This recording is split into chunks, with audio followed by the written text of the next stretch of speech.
জুমার দিনে মৃত্যু মানেই কি কবরের আযাব থেকে মুক্তি? সে কি জান্নাতে চলে যাবে? কিন্তু প্রশ্ন হলো, সবাই কি পাবে এই সৌভাগ্য? কারা এই ফজিলত লাভ করবে আর কারা হবে বঞ্চিত, তা জানতে হলে আপনাকে পুরো ভিডিওটি মনোযোগ দিয়ে শুনতে হবে। তাহলে চলুন শুরু করা যাক। জুমার দিন মারা গেলে কি হয়? জুমার দিন মুসলমানদের জন্য একটি গুরুত্বপূর্ণ ও ফজিলতপূর্ণ দিন। এই দিনকে বলা হয় সপ্তাহের সেরা দিন। রাসূলুল্লাহ সাল্লাল্লাহু আলাইহি সাল্লাম বলেছেন, যে ব্যক্তি জুমার দিন অথবা জুমার রাতে মারা যায়, আল্লাহ তাকে কবরের আযাব থেকে মুক্তি দেন। অর্থাৎ বৃহস্পতিবার সূর্যাস্তের পর থেকে শুরু করে শুক্রবার সূর্যাস্তের আগ পর্যন্ত যদি কোনো মুসলমান মারা যায়, তবে আল্লাহ তাআলা তার প্রতি বিশেষ রহমত করেন এবং তাকে কবরের কঠিন আযাব থেকে রক্ষা করেন। এই দিনটির মর্যাদা অনেক বেশি।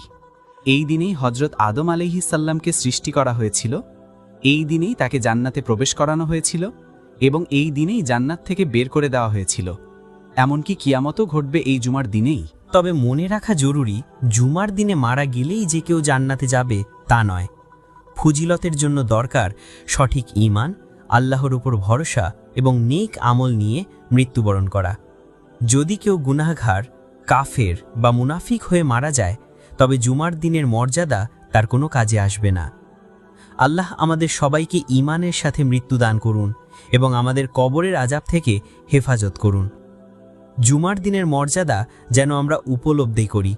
এই দিনটিকে যেন ইবাদাত, তাওবা এবং আল্লাহর জিকিরে পূর্ণ রাখি। এটাই হোক আমাদের প্রতিজ্ঞা। মহান আল্লাহ আমাদের সকলকে কবুল করুক, আমিন। মানুষের কল্যাণে ভিডিওটি শেয়ার করে ছড়িয়ে দিন।